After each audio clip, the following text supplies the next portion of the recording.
جمعیت علماء کے تاریخی تسلسل کو برقرار رکھے ہوئے ہیں، تو دوسری طرف اس جماعت کے زرعی اور سنہرے کردار کو موجودہ انتہائی نازک وقت میں بڑی ہوش بندی کے ساتھ نبھانے کی کوشش کر رہے ہیں۔ آپ جانتے ہیں کہ میری مراد کون سی شخصیت سے ہے۔ وہ ایک باشعور صاحب بصیرت قائد کی حیثیت سے متعارف ہے، ملی اور بین الاقوامی اور ملکی حالات پر گہری نگاہ رکھنے والی شخصیت ہے۔ ان کے فیصلے دور اندیشی کے اوپر مبنی ہوتے ہیں۔ ایسے نازک وقت میں جمعیت علماء کے توسط سے انہوں نے اسلامیہ نے ہند کو آواز دی ہے، اور ہم سب نے لبیک کہتے ہوئے اپنے عزم کا اور ارادے کا اظہار کیا ہے۔ میری مراد آج کے اس عظیم الشان اجلاس عام کے صدر محترم، جمعیت علماء ہند کے صدر باوقار حضرت فدائے ملت مولانا سید اسد مدنی نور اللہ مرقدہ کے سچے جانشین حضرت شیخ الہند و شیخ الاسلام رحمہم اللہ کی روایات کے سچے امین و پاسدار حضرت اقدس مولانا سید محمود اسعد مدنی دامت برکاتہم العالیہ ہیں۔ میں حضرت صدر محترم دامت برکاتہم سے گزارش کروں گا کہ آپ اس مجمع کے دل کی آواز ہیں، اسلامیہ نے ہند کے دلوں کی دھڑکن ہے۔ یہ مجمع ہی نہیں بلکہ اس اسٹیج کے توسط سے ساری دنیا کے مسلمان آپ کے خطاب کو سننے کے لیے منتظر ہیں۔ آپ تشریف لائیے اور ہم سب کی رہنمائی فرمائیے۔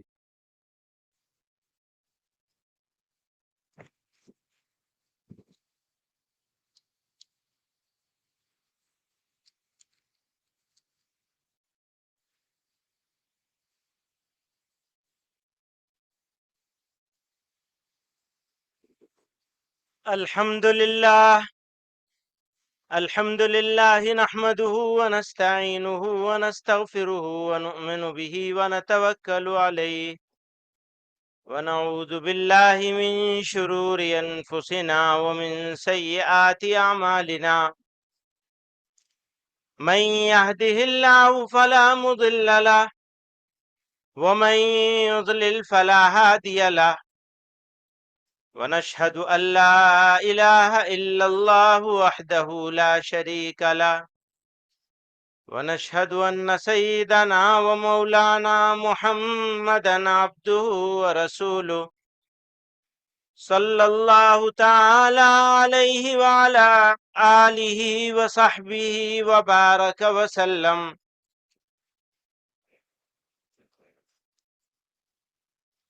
معزز حاضرین مجلس،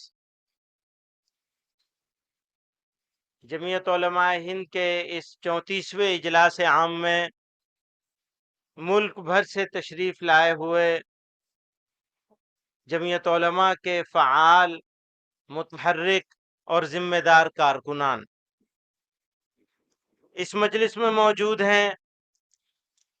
حضرت مولانا مفتی ابو القاسم صاحب نعمانی دامت برکاتہم، اسی طرح اور بہت سارے اکابر یہاں موجود ہیں، مولانا مفتی سلمان صاحب، مولانا رحمت اللہ صاحب اور مولانا انوار الرحمان صاحب، اور خاص طور سے حضرت مولانا مفتی مکرم صاحب دامت برکاتہم، اجمیر شریف سے تشریف لائے ہوئے عبد الواحد انگارہ شاہ صاحب۔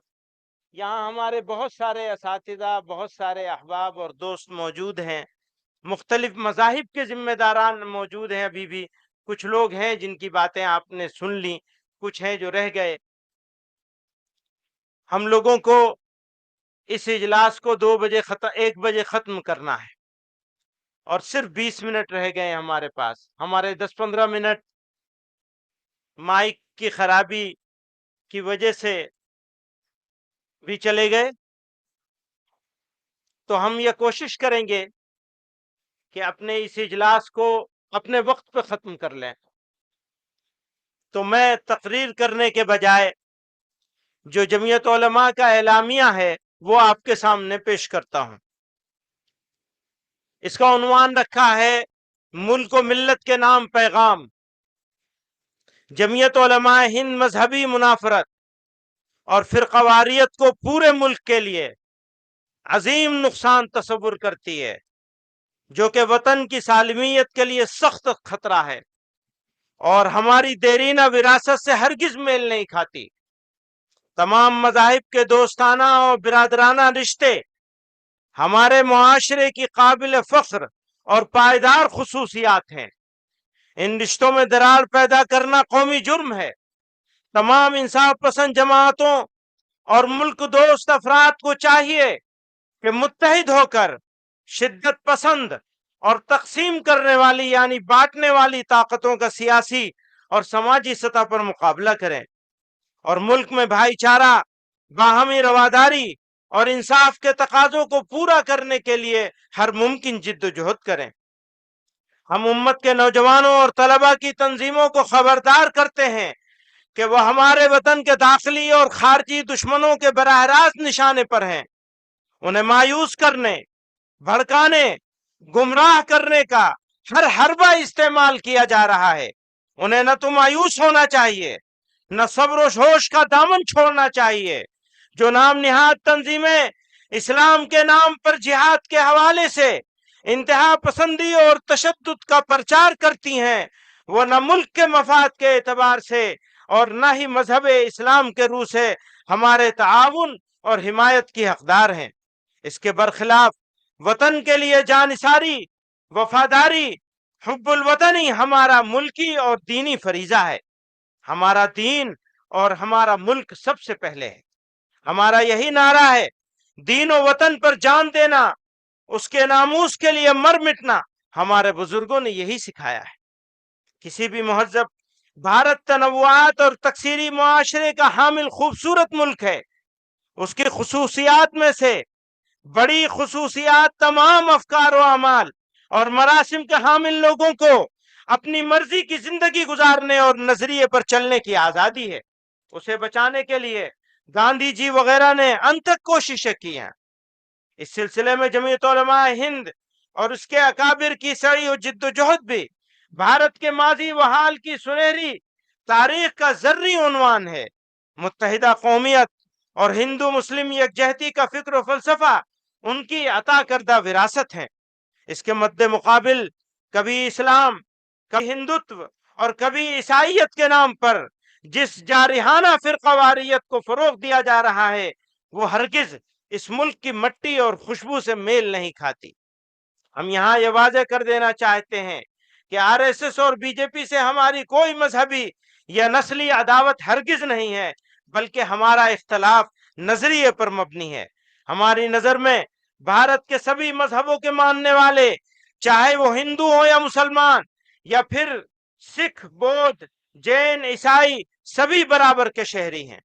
ہم انسان کے درمیان کوئی فرق نہیں کرتے اور نہ نسلی برتری کو تسلیم کرتے ہیں۔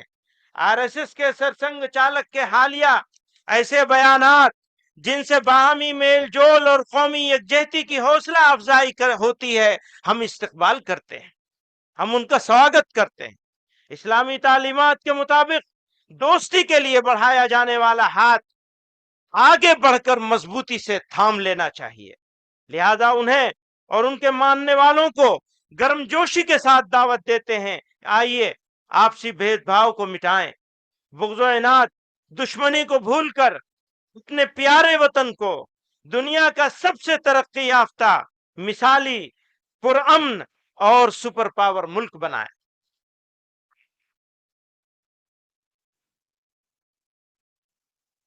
اسلام کی واضح تعلیمات مساوات اور نسلی عدم تفریق پر مبنی ہے۔